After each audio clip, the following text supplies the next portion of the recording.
হাতে কাজ, পেটে ভাত, মাথায় ছাদ, বিজেপির অঙ্গীকার।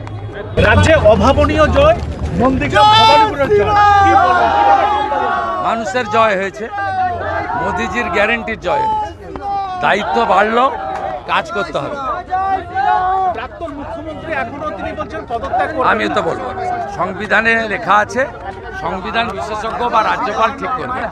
আমার সব ব্যাপারে কথা বলার কোনো দরকার নেই। রাজ্যবাসীর ক্ষেত্রে কি আহ্বান করবেন, কি বলবেন রাজ্যবাসী? বাংলার হিত গৌরব ফেরাবে বিজেপি। বাংলা সাংস্কৃতিক রাজধানী, আধ্যাত্মিকবাদের রাজধানী। বাংলার ছেলে মেয়েরা বাইরের রাজ্যে চলে গেছে।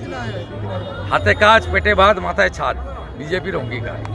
সংকল্পপত্র পূরণ করব, সীমান্ত সুরক্ষিত করব, নারীদের সুরক্ষিত করব।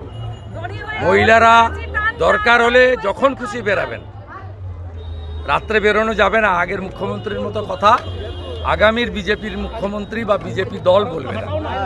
ইয়াং জেনারেশন দাদা কর্মসংস্থান চায়, শিল্প চায়, একসঙ্গে সরকারি কাজ, একসঙ্গে বেসরকারি বিনিয়োগ, একসঙ্গে চুক্তিভিত্তিক আংশিক যারা কাজ করেন তাদের ভবিষ্যৎ বা অর্থনৈতিক নিরাপত্তা, সাথে সাথে যতক্ষণ না কর্মসংস্থান সম্পূর্ণ হচ্ছে তাদেরকে উপযুক্ত বেকার ভাতা।